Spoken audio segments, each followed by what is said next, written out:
Cutter Martin joining us now from the observatory. Cutter, it is the roads that have our attention and the risks of some of the refreezing overnight.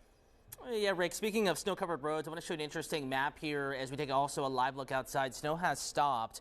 The shading, the blue that you see on the map, and that's across the eastern shore. I'm standing right over the Chesapeake Bay, eastern shore covered in blue, and I'm going to turn on some communities for you so you have a better idea as to where we're looking to. We're going to bring you in tight here. Notice Ocean City on the right side of the screen, getting down to Cambridge, and then up towards Easton, and then Stevensville, and then all the way to the Bay Bridge, and then you're getting up to Rock Hall. All of these communities and points east, spots that had the heaviest snow, still have enough snow on the ground that whatever melting occurred today, whatever slush is still there, it will refreeze overnight tonight. And of course, that is going to be a problem because temperatures are going to get mighty cold. So if you're wondering about the location of the greatest risk of refreezing, it is Eastern Shore where you saw that shading of blue. That is where slick travel is most likely. And there's a reason for that. We had quite a bit of melting across the immediate city. So much of that slush not only melted, but it dried up with all the wind we had today because we had less snow in the city. Not the story for the Eastern Shore, though. Temperatures in the mid to upper 20s, and I think that's close to the Bay. Caroline County, Denton, so hard hit by this storm. I think you're down in the teens tonight, especially if you can get clouds to tug out of the forecast. 24 in Baltimore, your low. 23 Westminster, 22 in Frederick, and I do think that much of Howard County in the upper teens and lower 20s tomorrow morning to start. We'll have a dry morning other than what's melted and then refrozen on some of our roadways. In general, though, moderate impact, 6, 7, 8 a.m. Even for the Eastern Shore, we're back above freezing tomorrow.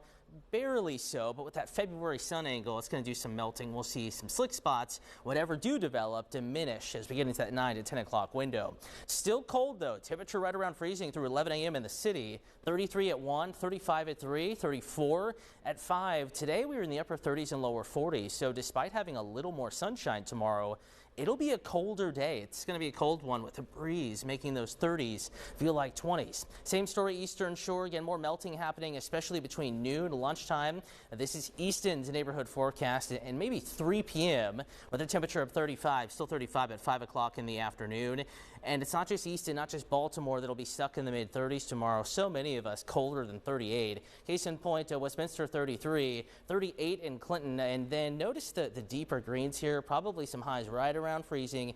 Eastern Kent, Queen Anne's, and Caroline counties with so much snow on the ground. It'll feel, though, like it's in the 20s across the board with enough of a breeze in the forecast to add that extra bite. Ironically, kind of windiest in the morning, winds gusting up to 20. We're talking wind chills in the teens, some single digits. And then in the afternoon, the wind starts to relax just a little bit, but still an extra bite to the air. After tomorrow afternoon, we're talking about cold but some sun. We have a brief chance of rain and snow showers Tuesday evening, really Tuesday night while you're sleeping and Wednesday morning. No huge issues with those. Thursday, a possible first alert weather day. We're tracking another system moving in.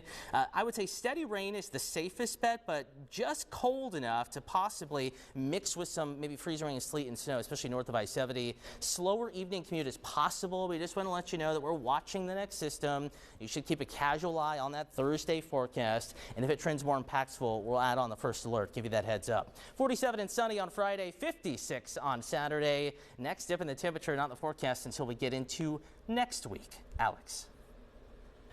Cutter, thank you. Coming up.